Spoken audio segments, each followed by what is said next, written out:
So hello everyone. If you haven't heard this story already, I have a doozy for you. It's about a pastor, and he had some very choice things to say about homosexuals, especially to one young kid, but we'll take a look at what this young man has to say. This part of you is what's going to send you to hell. You know, it's a scary thing. You don't take it lightly.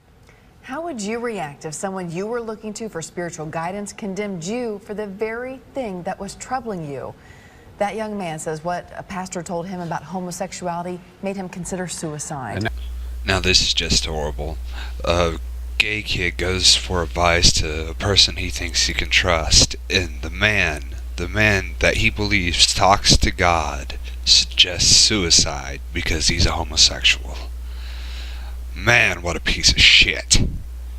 Deep down, I think I knew what he was saying was wrong, but it was just hard being a kid and an adult telling you that. A nervous Tyler Kish flushes with emotion when he thinks back to the day he went to his pastor at Midland St. John's Church to tell him he was gay.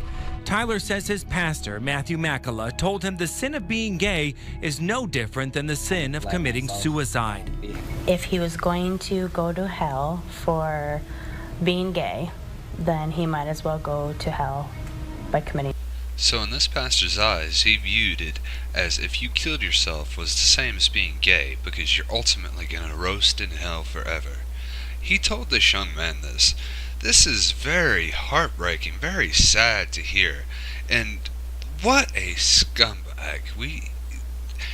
These men should be watched, and there's something extremely wrong with this individual. Outraged, his mom, Jennifer Kish, says she couldn't believe the man they turned to for guidance would do that to her child. What does that do as a mom for you to hear that? Breaks my heart, and then What I took away from it was that I needed to repent and hold on to the hope that God could change me. Tyler felt worthless and was in fact contemplating suicide.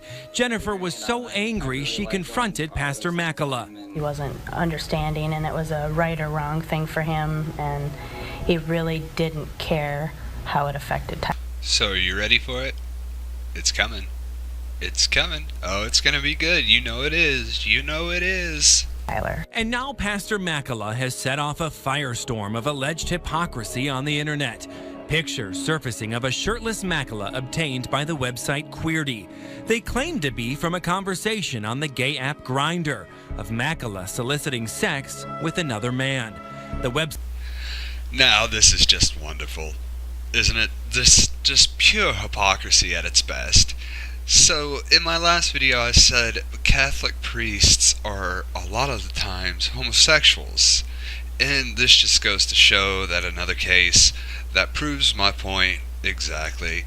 And how did this man think he was going to get away with this? Site claims Makala confirmed to them that he was indeed the one on the Grindr app, and so what followed? A resignation from his role at the church, and a statement today on St. John's website for its members. It reads, "It's aware Matt's sin is out there for everyone to see, and it wants to remind people this was never about the details of the sin." It then goes on to say, "We are hurting, but the God who is faithful will not forsake us." So just for fun, I'm going to read you real quick one of these guys' posts that he put on this Grindr site. He says, "I love to make out naked, oral and massage, and I'm a top, and I would love to mess around with a bi-curious guy." But for Tyler, he can't help but feel his pastor turned his back on him. I honestly feel very bad for him, you know, because looking at it, everything he told me, in a way he was kind of telling himself too.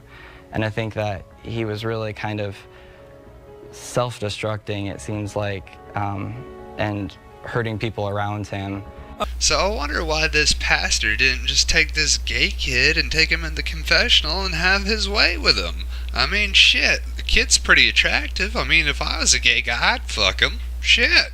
A hurt that could have changed this family's lives forever. But Tyler says love conquers all, and he has found it in his heart to forgive the person he once blamed for his darkest days. I think that, you know, I wish him happiness, but only as his truest self. So guys, this is not a news story. This happens all the time. And the difference between this one is that he actually told this young man to commit suicide. And it's horrible. He should be, I don't know what he should be. I mean, ashamed, ostracized, and I mean, if you're telling somebody to kill themselves and you have the same problem, you know. But I'm not condoning that. I do not want to hear in a few days that this ex-pastor killed himself. But this just shows you the level of hypocrisy and the trust that people put into religious leaders. And guys, I don't know. This story's going to happen again.